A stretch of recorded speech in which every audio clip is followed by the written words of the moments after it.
Greetings from all of us here at Wespath. We hope you are enjoying your summer and thank you for joining us today.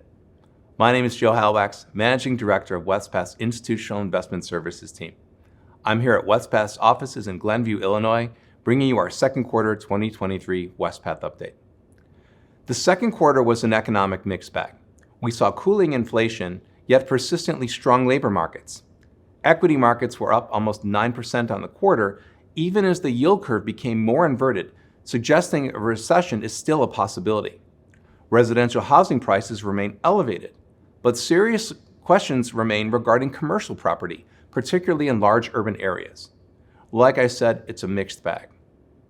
With this lack of clarity, the Fed's task of reducing inflation without causing a recession grows increasingly difficult, and it may have to make an unpopular decision to keep interest rates higher for longer than investors would like. I'll offer more on these themes in a market update shortly. But first, let's start with a quick organizational update. The second quarter brought some great staff-related news for Wespath. Lucas Schopner joined our investment division as our Sustainable Investment Stewardship Manager, and Connie Christian has returned to Wespath as our Fixed Income Manager. Additionally, we announced the exciting news that Johara Farhadieh is joining us as the Deputy Chief Investment Officer and successor to Dave Zellner, who plans to retire next summer. I look forward to Johara's contributions and having her join us in future webinars. Also, July marks the release of our 2021 to 2022 Sustainable Investment Report. The report provides an overview of Wespath's organization-wide approach to sustainable investment and shares highlights from 2021 and 2022. In it, you'll read about our latest work on climate action, response to the opioid epidemic, engagements on human rights, recent positive social purpose lending investments, and more. Be sure to follow us on social media as we highlight our partners, stories, and sustainable investment milestones in coming weeks. Now, for what's to come. Today, my colleague Karen Manczko will review the performance of our funds, Jake Barnett will discuss the latest news in sustainable investment, and Dave Zellner will close it out with an economic update. We remind viewers that all these segments are available individually on our website. Thank you for joining, and let's get started. The theme in recent quarters has been mixed signals, and the second quarter continued to that trend. In the news, regional bank concerns remained, but appear to be contained for now, while the debt ceiling deal in May removed one of the year's greatest concerns. In the economic data, inflation, while cooling, is still higher than expected, leading the Fed to signal one or two additional rate hikes before this cycle peaks. Meanwhile, spending and employment remain strong, but consumer sentiment is poor. In theory, people should be happier about current economic conditions, but they're not. In the bigger picture, changes resulting from the pandemic, such as a sharp increase in the amount of hybrid or fully remote work, has affected our daily lives and the economy. And as a result, historical context has been much less useful for the markets and the economy. This makes forecasting even more difficult than it normally is. All this has led to some interesting times for financial markets. Let's start with a look at U.S. equities. U.S. equities rallied 8.7% on the quarter and are now up by 17% on the year. Taking a deeper look, we have very narrow leadership in U.S. stocks, with 7 stocks producing the majority of the broad index gains. Most of these names are large technology firms that will benefit from the rapid adoption of artificial intelligence or AI. By now, you've probably heard about all the AI buzz. Maybe you're like me and started to play around with ChatGPT. Maybe you're excited about the potential for self-driving cars. Whatever the use case, the market also appears to be very excited about AI, and for good reason. Looking at historical tech adoption and the race to 1 million users, for Facebook, it took 10 months. Spotify took 5 months. And ChatGPT took just 8 days. While there's a lot of hype around AI, it's hard to argue with numbers like this. I will discuss more about AI and its impact later in the webinar with Dave. It's also worth noting that in the US, the dominance of growth stocks over value stocks in 2023. Zooming out a bit, the Russell 1000 Growth Index has risen by 29% in 2023, significantly outpacing the Russell 1000 Value Index at 5%. This is notable because growth stocks historically benefit from a lower rate environment. But we haven't had a lower rate environment, so past norms are not reflected by today in stock performance. Let's look now closer at international stocks. International equities were slightly behind US stocks, with the MSCI EAFE index up 3% in Q2 and the MSCI Emerging Markets Index up 1.6%. Specific international indexes are very mixed, with positive examples like Japan, with the stock market at a 33-year high. They're benefiting from ultra-loose monetary policy. Or Mexico, which is up 25% year to date, buoyed by the potential for expanded trade with the US amid the themes of companies reshoring manufacturing to this country. Compare that with China, down 7% in Q2 and 6% year to date as the economy remains soft despite reopening. Let's look now at a slide from our friends at JP Morgan that looks at both earnings trends and valuations at international companies. On the right, we can see valuations. International stocks remain cheap compared to the US when looking at the price to earnings ratio. Europe is at 12.5 times earnings, while emerging markets are about the same, and China is even lower at 10 times earnings. All of these look attractive compared to US stocks at 19 times. On the left, we see the growth of earnings. In the era since the great financial crisis, we've had loose monetary policy and low inflation, with the US and its exposure to growth companies as the main beneficiary. Now that the easy money era is over, we should see a return to more even levels of earnings growth, which is supportive of international markets. You can see that to the left of the gray bar, which was the GFC. Before we talk about bond returns, let's look at the US yield curve. The green line is 1 year ago, when we had lower and a normal curve, with yields lower in short dates and higher in longer maturities. The blue line is 3 months ago, the end of Q1 that reflects a sharply higher yield curve, especially at the front end after 5% of rate hikes from the Fed. Looking at the yellow line, that's the end of Q2, showing that yields have pushed higher as inflation remains sticky and as Fed officials continue to manage expectations for higher rates for longer than previously priced in. Now let's look at bond performance. With the uptick in yields, the US bond market was lower by about 1% on the quarter. For the year, bonds are up about 2%, more in line with historical returns after a difficult 2022. Meanwhile, commodities have fallen so far this year as inflation cools. The Bloomberg Commodity Index was down by 3% on the quarter, driven by a 3.5% decline in oil, and has continued to decline since peaking with a 26% return in Q1 of 2022. Our colleague Andrew Steedman recently wrote about what caused the commodity spike last year and why the asset class is down in 2023. Check out his blog on our website. On a final note, this historical chart is returns of a 60-40 portfolio. Without digging too deep, the longer-term perspective reminds us that in years following a sharp move lower in a balanced portfolio, returns in subsequent years tend to be positive. So while signals are mixed, and as we continue to adjust to whatever this new normal is going to be, it should not really be surprising to have positive markets this year. I'm joined by my colleague Karen Manczko, who will provide an update on the Wespath fund performance. Karen, thanks for being here. Thanks, Joe, and greetings everyone from Glenview, Illinois. I've mentioned that the markets and economic signals were mixed in the second quarter. Would you agree? Definitely, Joe. I know that you and Dave explore the headlines in detail, but we saw softer inflation numbers in May, and therefore the Fed took a rate hike pause in June. Still, consumer spending has been resilient, and the economy continues to add jobs. With all of this in the background, the U.S. equity markets were up 8% for the quarter, and international markets were up over 2%. So given the positive equity markets, how did the Wespath equity funds perform? You can see that the Wespath equity funds ended the quarter in positive territory, with both our U.S. and international equity funds being up 7.4% and 1.8% net of all fees. And the U.S. equity index fund was up 8.4% net of all fees.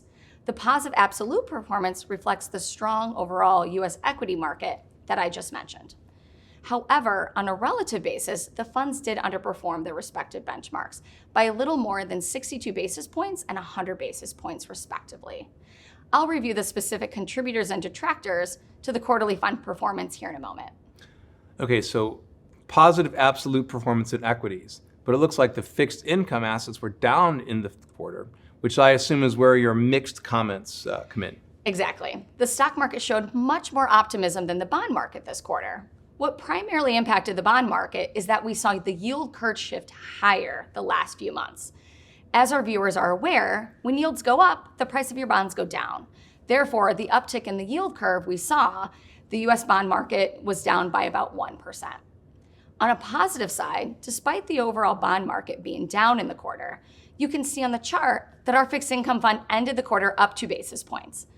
Meanwhile, the inflation protection fund ended the second quarter modestly negative, but did outperform on a relative basis. So all in all, on the fixed income side, both funds outperformed their respective benchmarks by 55 basis points to 125 basis points net of all fees. Thanks, Karen. So before we talk about specific contributors and detractors, let's get a sense of where we're at compared to others in the industry. Can you tell us how the multiple asset fund compared to other balanced funds? Sure thing. This chart showcases the multiple asset fund versus a universe of balanced funds. This slide measures how our balanced fund performed relative to other balanced portfolios and funds that are currently on the market. Looking at the chart, you can see that the multiple asset fund has performed in line or above the median across all time periods. For instance, for the 10-year time horizon, the multiple asset fund outperformed 60% of its peers. Great, thanks, Karen. It's always nice to see how we stack up relative to our peers. So let's go to those contributors and detractors.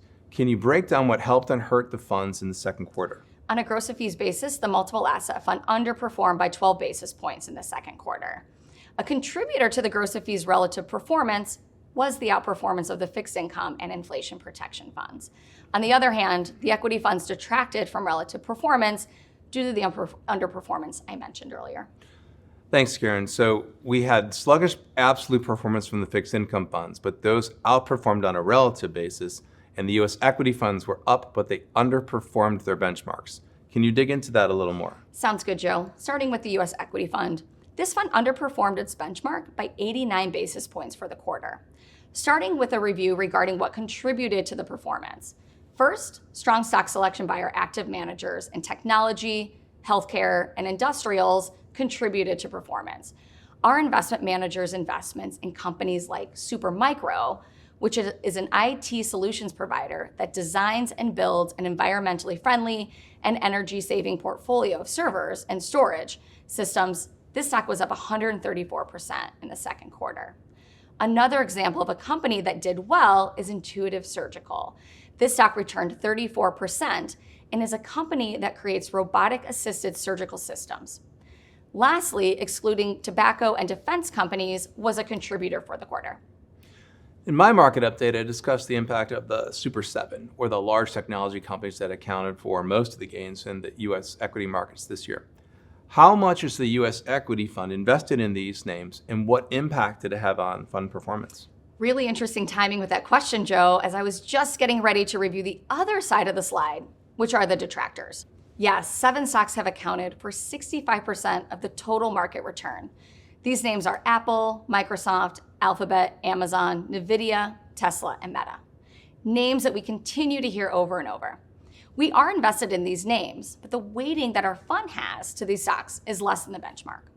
This is primarily where the mega cap stock underweight comes into play, and the impact that it had on the performance being underweight from these names was a detractor.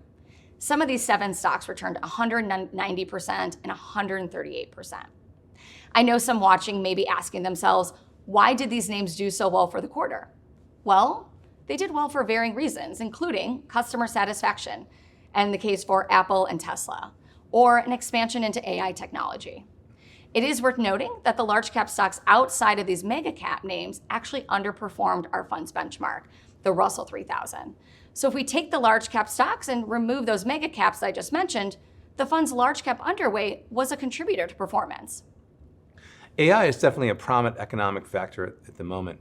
Something I mentioned in my market update and we'll be discussing with Dave a little bit later. So it's on a lot of people's minds.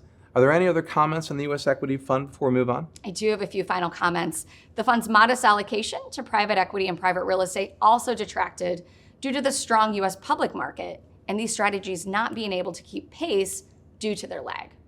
Finally, the fund's overweight to small and mid-cap stocks detracted as they underperformed those mega-cap stocks that I highlighted a moment ago. You also mentioned that the International Equity Fund underperformed its benchmark on the quarter. What were the drivers of the fund's relative performance? The International Equity Fund underperformed by 44 basis points, and the primary reason for the underperformance was stock selection by our fund's active managers, particularly in consumer discretionary, healthcare, industrials, and materials. An example of this is an online retailer called Zalando, which was down 30%. Thank you for highlighting that. Now let's talk about bonds and how the two fixed income funds performed on the quarter. The fixed income fund outperformed by 70 basis points for the second quarter. This was a risk-on quarter, meaning that investors were more interested in the riskier corners of the market. Therefore, the fund's allocation to emerging market debt and manager issue selection in that style contributed positively. Along with the fund's overweight allocation to high-yield bonds, coupled with manager issue selection, also contributed. Finally, the fund's issue selection in investment-grade credit was a contributor. And are there any detractors to fund performance to comment on? What detracted from the fund's performance was the global bond manager's issue selection. The manager was overweight the short end of the yield curve, and we saw rates rise, which impacted these bonds negatively. Also, the fund's allocation to government credit bonds detracted. And what about our final fund, the Inflation Protection Fund? The Inflation Protection Fund outperformed by 137 basis points for the quarter. The fund's overweight allocation to global and emerging market inflation-linked bonds contributed, along with the fund's allocation to floating rate senior loans as we saw rates rise during the quarter. Thanks for the performance update today, Karen. We appreciate your time. Thanks, Joe. So Jake, I know that the second quarter is a busy time for the stewardship team, as most of the annual general meetings for companies in US and Europe occur around this time. Can you give us a brief description of what you all are doing in terms of the relation to these meetings? Sure, Joe. So most publicly listed companies in our portfolio put several items up for a vote at their annual general meeting. Common items of governance include approval of directors, executive compensation plans, and approval of auditors. Other items can be put on the ballot through shareholder proposals. These can either be related to core governance topics, like whether the CEO and chair role should be separated, or specific environmental and social issues that the filer of the proposal feels is material to the company's long-term success. Our team oversees how Wespath votes these proxies in a couple of different ways. The first is through manually voting some of our top holdings, where we read the proxy statement, do third-party research, and discuss internally what vote decision aligns with our fiduciary obligations. For those companies we don't manually vote, we oversee the implementation of custom guidelines through a service provider. Great, thanks for that explanation, Jake. Given the work you described above, what were some of the broader trends that you saw this proxy season? One of the key trends we're seeing on this slide, Joe, is lower support across all proposal types.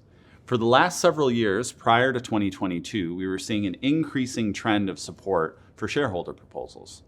However, this year we saw a drop in support for proposals ranging from executive compensation to human capital management. And what do you think is driving that decline? There are a few reasons we see commonly cited in the marketplace. One is that large institutional investors are criticizing many proposals for being too prescriptive, meaning that the proposal is too explicit and specific in laying out the action that the investor feels a company should take. Often, large investors prefer to leave questions around specific implementation to the company management or board. However, a recent SEC rule change allowing a broader array of proposals to be filed allowed for more specificity. Some investors think that has led to poorer quality proposals that are more difficult to support. Another reason is that some of the low-hanging fruit proposal targets have largely been covered in previous years, in those trending up support years. For example, with the success of proposals asking for companies to publish basic information on how they are managing climate risk, most companies have adopted some form of disclosure either through the prompting of a proposal or proactively after recognizing that this was an area of interest for many investors. Finally, a large part of the pullback can also be prescribed to a greater level of discernment being applied by large asset managers who drive large percentage of votes at companies. As these asset managers have come under increasing pressure and scrutiny from anti-ESG proponents, it has likely caused them to take a closer look at proposals they may have supported in the past. On the next slide, you also see some of these managers indicating a preference for voting against directors rather than for proposals. It is too early to tell what the impact of this increasing focus on director votes for asset managers will be, but this is a development we are interested in watching and are actively engaging our asset managers on. And what specific Wespath focused areas or lessons learned are you seeing from this season, Jake? Well, Joe, to stay on the topic of director accountability for votes, we did pre-declare that we would be voting against 2 directors at Chevron this year. The reason is that these 2 directors were responsible for oversight on how the company aligns their stated commitments on climate with their lobbying and public discourse. We had concerns about the alignment that we brought to the company through private engagement channels. However, we did not see meaningful progress from these conversations, so we decided to take the next step of elevating our concern to a public declaration that we would then share with the broader investor community. While we did not see major swings in support for these 2 directors for this year, we're looking forward to learning from the asset manager and peer investment community how they responded and evaluated this idea. We want to understand more about what investors look at when determining whether to support directors using this example as a specific case study for discussion. We are confident these learnings will help us be more effective in making our case in any similar action down the road. So besides climate, what were the other areas of focus in this proxy season?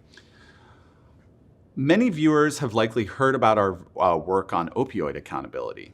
The opioid epidemic remains a key concern for us at Wespath as an obstacle to our goal for helping to support long-term prosperity for all, one of the key pillars of our sustainable economy framework. You can see on this slide some of the economic impacts of this epidemic, with the tragic truth being that the trend lines that we have seen for overdoses cited here for 2020 have shown a significant increase in the last several years. This focus on opioids led us to taking on the co-lead role of the Investors for Opioid and Pharmaceutical Accountability, or IOPA. The IOPA is an investor coalition representing more than $4 trillion in assets under management, focused on engaging and amplifying areas of concern for investors in the pharmaceutical sector through engagement. This proxy season, the IOPA focused on what at first glance seems like a rather dull issue: how companies calculate executive compensation. The reason for this focus is that the IOPA saw many pharma companies excluding hefty legal settlements and fines related to the opioid crisis from their calculations for executive compensation. The IOPA did not believe this practice was aligned with investors' economic interests, since executives were not properly incentivized to avoid mismanagement related to opioid or other regulatory risks, nor did it align with what Wespath sees as the sustainable economy framework long-term best practice. Through this focus, and despite some of the headwinds ESG proposals were facing this year, the IOPA was able to negotiate withdrawals of the proposals at 5 of 6 companies. And to clarify, a withdrawal proposal is usually considered a positive development? Yeah, Joe. Investors will often withdraw their proposals if companies commit to making progress on the issue. This indicates that the company is receptive to the engagement and has indicated that they'll take some kind of action. That's a great story to end on, Jake. Thank you for being here today, and we look forward to talking next quarter. Thanks, Joe. Thanks, Dave, for joining our quarterly webinar. Let's start out by discussing the state of the U.S. economy in the absence of that long-awaited recession. What is your reaction to the strength of the U.S. economy so far this year, and how do you see the rest of the year playing out? Thanks, Joe. You're correct that the economy has demonstrated continued resilience in the face of the doom and gloom predicted by most economists at the beginning of the year. So let's start by revisiting what economists predicted for U.S. growth just 6 months ago. The chart on the left shows how economists' prediction for the U.S. economic growth in 23 evolved over the last year. At the beginning of 2022, The more than 60 economists surveyed by the Wall Street Journal thought the U.S. economy would continue to show real economic growth at better than 2% coming into 2023. But then inflation continued to climb, peaking at over 9% in June, and the Federal Reserve turned more aggressive in raising interest rates to fight inflation. So as a result, economists' expectations deteriorated. At the beginning of this year, those same economists believed that the U.S. real economic growth would only be plus 0.2%. The table on the right breaks down their 2023 forecasts for each quarter. In January, economists predicted that the economy would be essentially flat, yet the U.S. economy continued to grow at 2%. For the second quarter, they initially thought GDP would be negative and then changed their growth forecast to 0.1%. However, it looks like once again, the economy may have grown by 2%. So Dave, why did they get it so wrong? I think it's fair to say, Joe, that few thought consumer spending would remain as strong as it has. Let's look at what makes up the U.S. economy and how each component contributed to first quarter growth. On the left, we see that consumer spending, officially called personal consumption expenditures, accounted for 68% of the U.S. economy in the first quarter. Government spending accounted for just under 18%. Business investment made up 17%, but then we have to subtract 3% because we import more than we export. So wait a minute, on the net imports topic, so why do we have to subtract net imports? Because, Joe, GDP measures the values of goods and services consumed in the United States economy. Anything that we consume made outside the United States is included in the GDP of countries we bought it from. Now, we do include the value of exports, but the U.S. has long imported more than it exports. All right, that makes sense. So if we look at the chart on the right, consumer spending grew 2.8% during the first quarter. About half of that came from durable goods purchases. The auto industry experienced better than expected sales during the first half of the year, largely because of pent-up demand for new cars resulting from the shortages that came out of the pandemic.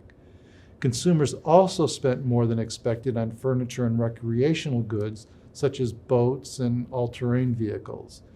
This was somewhat unexpected given the rise in interest rates. The other half was growth in services such as airline fares, hotels, and restaurants. We did see a noticeable decline in business investment, which really isn't surprising as it was a response to the forecast from economists that there was going to be a recession. So Dave, you said in the second quarter, growth is also going to come in at 2%. Can we assume that consumer spending is the main contributor?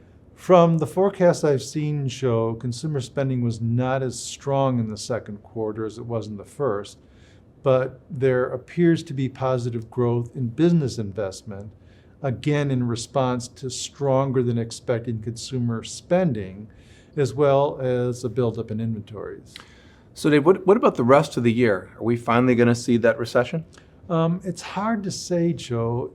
As we see on the left side of this next chart, consumer confidence has bounced off of its low from a year ago, but it's still meaningfully lower than it was pre-pandemic. So while not a level that we would like to see, consumer confidence does seem to be improving. But if we look at the right side, purchasing managers for manufacturing companies continue to paint a pretty bleak picture, with 56% of respondents saying that business conditions at the end of June were worse than the month before. Now, conditions for the service sector are positive.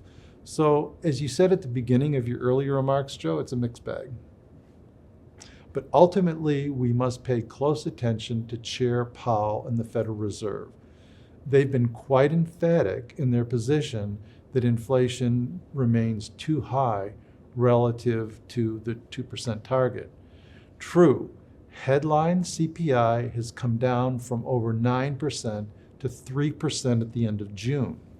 However, the Fed's preferred measure, known as the core personal consumption expenditures price index remains elevated at 4.6% for the month ending in May, as you can see on the chart on the right.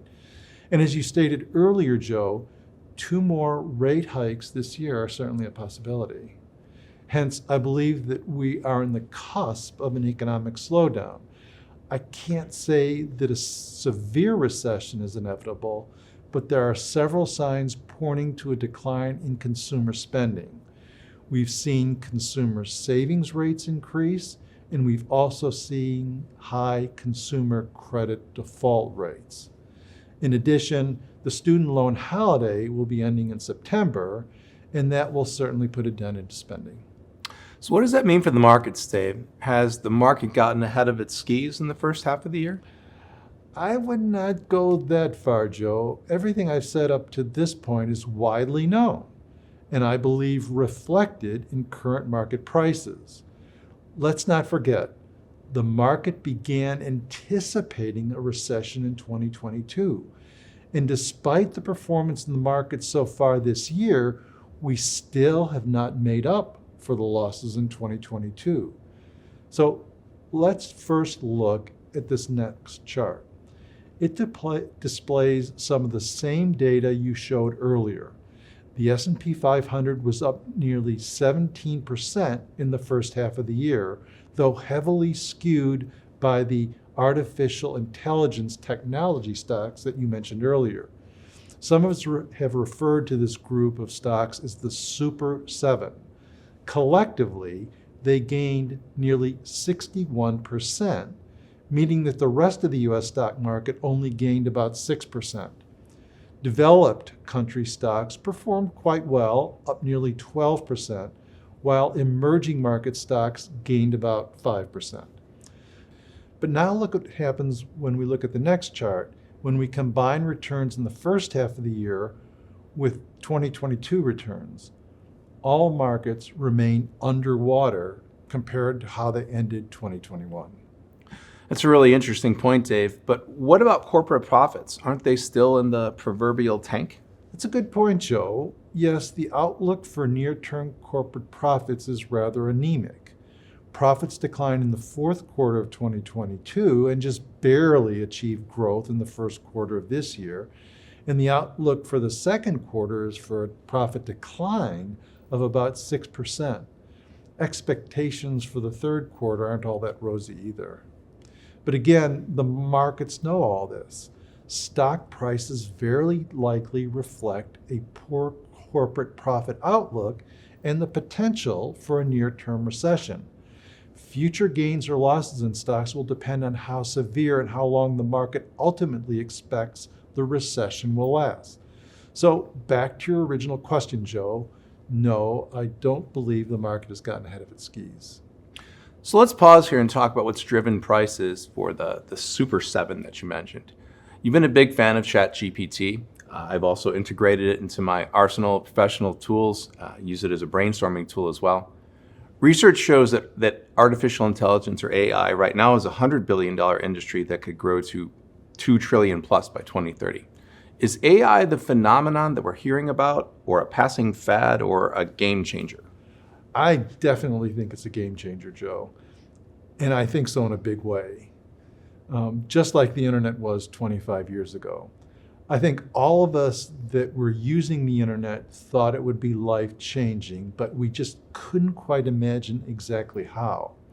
Now, fast forward to 2023, and no question that the internet has drastically changed our day-to-day lives. From how we get our news, to how we shop, to how we are entertained, to how we interact with others. Life isn't the same as it was 25 years ago. Now, while I can't today say exactly how AI will change our lives, I do believe that 25 years from now, we are going to have experienced another major life-changing transformation. This chart showing now touches on some of the applications that we can expect AI to deliver in the future. I sure saved a lot of time identifying the applications for AI in this slide.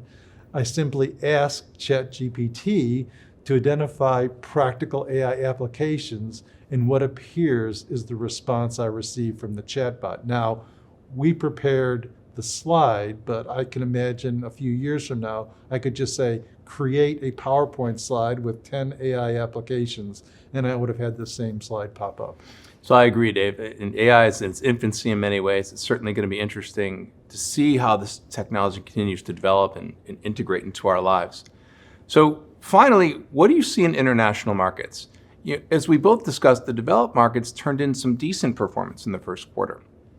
While the emerging markets were positive, they continue to lag the US and developed markets. How have the international markets performed this year, and what are your thoughts about international economies for the rest of the year and in 2024? Well, Joe, so far this year, the international markets have been, well, a mixed bag. Developed stock markets in France, Germany, Holland, Italy, Japan, and Ireland all produced double-digit returns, with half the countries that I mentioned beating the US stock market returns. In emerging markets, Latin America produced strong returns, though a significant portion of the return is due to strength in Latin American currencies relative to the US dollar.